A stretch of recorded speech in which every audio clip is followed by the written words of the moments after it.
तर हगवणे कुटुंबियांचे वकील असलेले दुशिंग यांच्यावर सर्वच नेत्यांकडून संताप व्यक्त करण्यात आले। नेत्यांनी नेमकं काय म्हटलंय आपण पाहूया। त्या वकिलाला माहित नाही, आता तो वकील म्हणजे आहे सगळा काहीतरी चुकीचं आणि तिचं चारित्र्य हनन करण्याचा प्रयत्न करत असेल तर हे अत्यंत चुकीचं आहे। मी त्या कुटुंबाला जाऊन भेटून आलो।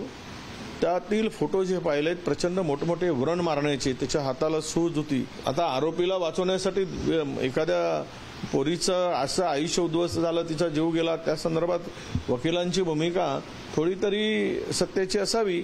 म्हणजे सगळ्यांच्या डोळ्यात पाणी आणणारा विषय असताना अशा पद्धतीने वकिलांनी त्याच्या चारित्र्यावर बोलावं, घाणेरडे आरोप करावे, मला वाटतं यापेक्षा दुर्दैव असू शकत नाही। मला वाटतं यांचं तर काय करावं, कायद्याच्या चौकटी आहेत, आम्ही मंत्री, आम्हाला बोलता येत नाही, पण अशा पद्धतीने आरोप करताना त्यांना थोडीफार लाज वाटली पाहिजे। कालफड्यात मारणं, काडीने मारणं हा काही गुन्हा नाही।